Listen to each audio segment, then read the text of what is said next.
여러분 안녕하십니까? 오늘도 참으로 좋은 날입니다. 저는 오늘 말씀으로 오는 응답이란 제목으로 여러분과 함께 은혜를 나누고자 합니다. 본문 말씀은 누가복음 1장 37절로 38절입니다. 대지 하나님의 모든 말씀은 능치 못하심이 없느니라. 마리아가 가로되 주의 계집종이니 말씀대로 내게 이루어지이다 하며 천사가 떠나가니라. 많은 사람들이 기도 응답을 하나님의 책임으로 돌립니다. 그래서 하늘에서 응답이 뚝 떨어지기를 기다리고 있습니다. 그러나 기도 응답은 마치 어머니가 아기를 해산한 것과 흡사합니다. 잉태하지 않은 여인은 아무리 애를 써도 아기를 낳을 수 없습니다. 이와 같이 응답을 잉태하지 않으면 응답이 이루어질 수 없습니다. 그러므로 저는 하나님의 섭리를 통하여 말씀으로 응답받는 몇 가지 단계를 말씀드리고자 합니다. 첫째로 하나님의 응답은 말씀이 성령으로 우리 안에 잉태된 것으로 시작됩니다. 성경에 기록된 모든 약속의 말씀은 우리 속에 잉태될 수 있는 씨앗입니다. 성경 베드로전서 1장 23절에 너희가 거듭난 것이 썩어질 씨로 된 것이 아니요 썩지 아니할 씨로 된 것이니 하나님의 살아있고 항상 있는 말씀으로 되었느니라고 말씀합니다. 이와 같이 성경 말씀은 씨앗이므로 심어지지 않으면 생명이 생겨나지 않습니다. 하나님의 성령께서 씨앗인 하나님의 말씀을 우리의 심령에 심어서 잉태되어야 기도 응답이 이루어지는 것입니다. 그러므로 형식적으로 교회에 왔다 갔다 해서는 아무 소용이 없습니다. 간절히 기도하고 성령님의 도우심을 구해야 합니다. 말씀을 귀담아 듣고 열심히 공부해야 합니다. 저희 목회 가운데 획기적인 변화가 다가온 동기가 있습니다. 신학교를 졸업하고 대저동에 천막을 치고 교회를 개척했을 당시 그 주위 사람들은 당장 끼니도 해결하지 못하는 비참한 실정이었습니다. 그런데 어느 날 오랄 로버츠 목사님의 간증을 읽게 되었습니다. 그 목사님은 교인 수가 100명도 안 되는 작은 감리교회를 목회하고 있었는데 매우 가난했습니다. 아무리 전에도 교회가 부흥되지 않았기 때문에 박사학위를 따면 교인이 모일 것 같아 학교에 다니기로 했습니다. 그러던 어느 날 성경을 읽다가 사랑하는 자여 내 영혼이 잘됨같이 내가 범사에 잘되고 강건하기를 강구하노라는 요한 3서 2절 말씀을 읽게 되었습니다. 그러자 그 말씀이 목사님의 가슴 속에 성령으로 불타올랐고 하나님은 좋으신 하나님이심을 가슴 깊게 느끼게 되었으며 그 이후 목회의 방향이 달라지게 되었습니다. 이렇게 말씀이 성령으로 잉태되자 집중적으로 좋으신 하나님을 믿고 증가하게 되었으며 그 말씀이 살아 역사함으로 오늘날 미국의 저명한 목사님 중 한 분이 되었습니다. 저도 처음 그 간증을 읽었을 때 나와는 아무 상관이 없는 것 같았습니다. 그런데 저에게 강하게 부딪히오자 가슴이 뜨거워지더니 새로운 믿음이 생기고 영안이 환히 열리는 것 같았습니다. 그러나 저는 오랄 로버츠 목사님을 흉내내는 것 같아서 마음에 잉태된 믿음을 덮어버리려고 했습니다. 그러나 성령께서 내 마음속에 심어주신 말씀은 막강한 힘으로 자라기 시작했습니다. 결국 그 말씀은 예수 그리스도의 대속에 근거한 영혼과 육신과 범사의 전인 구원의 복음으로 뿌리를 내리고 역사하기 시작했습니다. 이로 말미암아 대저중에서 시작한 천막교회는 서대문 교회를 거쳐 오늘날 단임교회로서는 세계 최대 교회인 여의도 순복음교회로 성장하게 된 것입니다.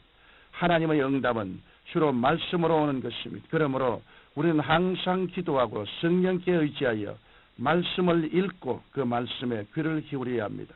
말씀이 여러분의 마음속에 성령으로 잉태되면 말씀을 굳세게 부여잡으십시오. 말씀을 통하여 하나님의 능력이 나타날 것입니다. 둘째로 기도가 응답되려면 성령께서 잉태하게 하신 말씀이나 생각을 믿음으로 받아들이고 그것이 이루어진 꿈을 꾸어야 합니다. 여러분 마리아를 보십시오. 천사가 내가 수태하여 아들을 낳으리라고 했을 때 마리아는 모든 인간의 이성과 경험과 상상을 초월하는 말씀에서도 불구하고 주의 계집종이오니 말씀대로 이루어지이다라고 받아들였습니다.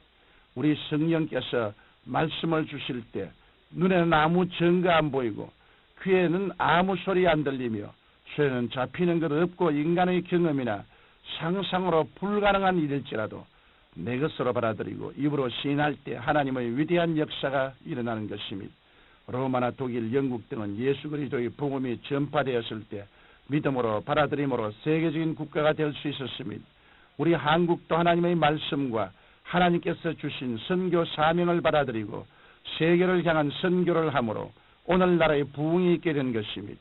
그러므로 하나님의 말씀이 임할 때 주의 종이 오니 말씀대로 이루어지이다라는 자세로 말씀을 받아들이시기 바랍니다. 그리고는 그 말씀이 이루어진 꿈을 그리며 그 꿈을 가슴에 꽉 들어 차게 하십시오. 꿈이 없는 백성은 망한다고 말씀했습니다. 성령께서는 여러분에게 말씀이나 생각을 심으시고 그것을 꿈과 환상을 통해서 자라게 하십니다. 그러므로 성령의 힘을 입어 담대한 꿈을 꾸십시오. 하나님께서 허락하신 말씀이나 아이디어가 이루어진 모습을 꿈으로 그리고 계속 바라보면 여러분이 바라보는 그것으로 끌려가든지 그 대상이 여러분에게 끌려오게 되는 것입니다. 하나님께서는 언제나 위대한 일을 이루실 때 말씀과 아이디어만 주시지 않고 그것을 마음속에 꿈으로 꾸게 하십니다. 아브라함은 밤하늘의 별들을 헤아리며 많은 자손을 거느리는 꿈을 꾸었습니다. 야곱은 나무가지에 얼룩덜룩 무늬를 내어 바라보고 짐승들이 얼룩덜룩한 새끼를 낳는 꿈을 꾸었습니다. 꿈은 믿음을 담는 그릇입니다. 이러므로 하나님께 기도하여 잉태된 말씀과 아이디어를 믿음으로 받아들였으면 그것이 이루어진 모습을 가슴 가득히 꿈으로 채우시기 바랍니다. 가슴에 가득한 꿈은 때가 되면 이루어지는 것입니다. 셋째로 기도 응답을 위하시는 모든 것이 합력하여 선이 이루어진 것만을 생각하고 말하면서 우리가 할 수 있는 일을 해야만 하는 것입니다. 우리가 꿈을 가졌으면 우리가 할 일은 우리가 해야 합니다. 하나님께서는 인간이 해야 될 일을 대신해 주시지 않습니다. 하나님께서는 우리가 가만히 있으면 인도하실 수 없습니다. 그러므로 영롱한 꿈을 가슴 가득하게 담았으면 목표를 설정하고 계획을 세운 뒤 열심을 다하여 일을 시작하십시오.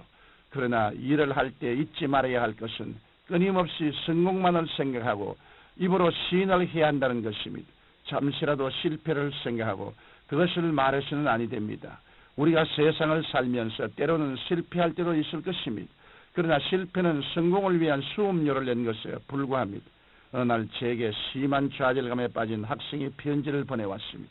그는 대학 입시에 2번이나 떨어졌으므로 삶의 의욕을 다 잃었다고 했습니다. 저는 그 학생에게 인생의 깊은 골짜기를 지나는 연단을 통과하고 나면 다른 사람보다 더 크게 성공할 수 있을 것이라고 말하면서 다만 그 학생은 크게 성공하려고 다른 사람보다 수업료를 더 많이 낸 것에 지나지 않음을 깨우쳐 주고 위로했습니다. 여러분, 우리는 끊임없이 성공을 생각하고 말할 수 있어야만 합니다. 천지를 말씀으로 지으신 하나님께서는 우리의 온갖 구하는 것이나 생각하는 것에 더 넘치도록 능히 하실 수 있습니다. 그러므로 우리는 말씀에 의지하여 하나님처럼 생각하고 말할 때 우리 가운데 하나님의 기적이 나타나는 것입니다. 사랑하는 성도 여러분, 대저 하나님의 모든 말씀은 능치 못하심이 없습니다. 여러분 모두가 이와 같은 말씀으로 오는 위대한 기도 응답을 통하여 영원히 잘됨같이 범사에 잘되고 강건한 삶을 되시길 예수님 이름으로 축원합니다.